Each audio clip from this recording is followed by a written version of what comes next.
Testing fuel delivery pressure is a very important part of diagnosing a drivability problem on any automobile.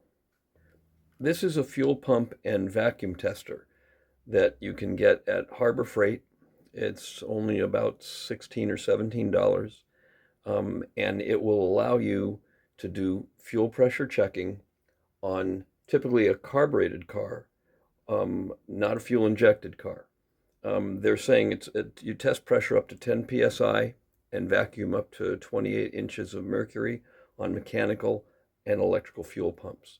Carbureted cars typically use fuel pressure that could be somewhere between the 3 and 8 psi range. So this set is perfect for that. Fuel injected cars, on the other hand, are using pressures that usually will start at least at 30 or 40 psi and could go up from there. So this kit is not for anything that would use pressure that high. This is typically used for carbureted vehicles. The kit comes with a compound gauge that reads pressure from about 0 to 10 psi on the top of the gauge, and then on the bottom of the gauge it reads negative pressure or vacuum from 0 to about 28 inches of mercury. In this case, we're only dealing with the pressure side of the gauge. The vacuum side of the gauge is actually very useful. It's an excellent diagnostic tool. I think that's a topic for another video, though. The kit also comes with various fittings supplied. Here's some of the fittings over here, a few brass fittings. Here's a T-fitting that you would use really just for vacuum testing, not for fuel pressure testing. I find you're going to have to customize the kit a little bit for your particular application.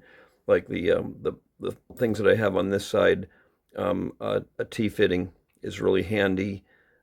This fitting came with the kit that goes to the gauge hose, but these two small barb fittings would be for a 1/4-inch inside diameter fuel hose that I needed. Here are a couple barb fittings for 3/8 hose, miscellaneous hose clamps also. So really, I think, again, depending on your particular application, you might find you might need a couple extra fittings to make everything work correctly. You're going to need the fuel pressure specification for your particular vehicle, and you'll find that information in the service manual for your vehicle. Fuel pressure that is too low will result in drivability problems. Low power, often it'll first show up as poor acceleration, maybe lack of power climbing a hill, even stalling and die out. Excess fuel pressure is also bad. That can lead to poor fuel economy, rough running, high emissions. Neither one of those, low pressure or high pressure. You don't want either one. So that is the whole idea of testing the system with a gauge system like this. Let's put this gauge on a vehicle that actually has a drivability problem, and let's see what the fuel pressure is. This is a 1970 VW Baja Bug. We're going to put our fuel pressure gauge on it, see what the fuel pressure is.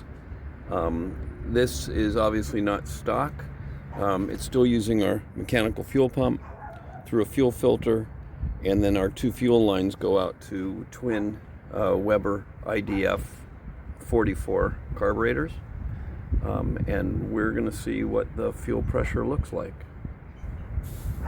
I tapped into the fuel line right here. It doesn't matter where you go in the line when you hook up the pressure gauge, as long as you're on the pressure side of the pump.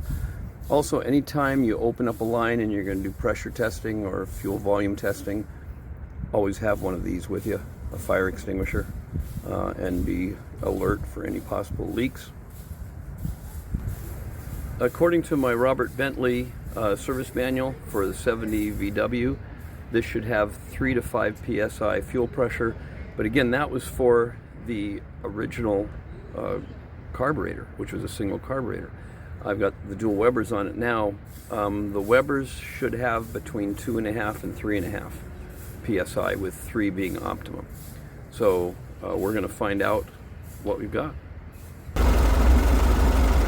It's running right now at just almost 2.5 pounds of pressure. If I give it some throttle, ooh, it died.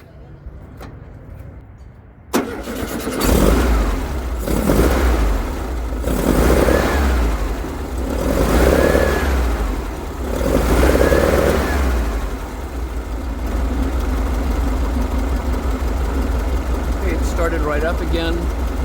I'm at a little over 2 pounds of pressure. I'm trying to trace down intermittent drivability problem,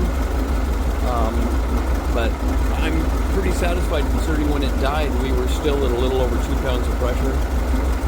The fuel delivery problem was not an issue. So, and that's one of the things you have to do when you're diagnosing something. You basically have to eliminate systems, and I'm pretty satisfied that at least the delivery of fuel to the carburetors is sufficient. I hope this gives you an idea how to use this gauge. I hope it helps. Thanks for watching.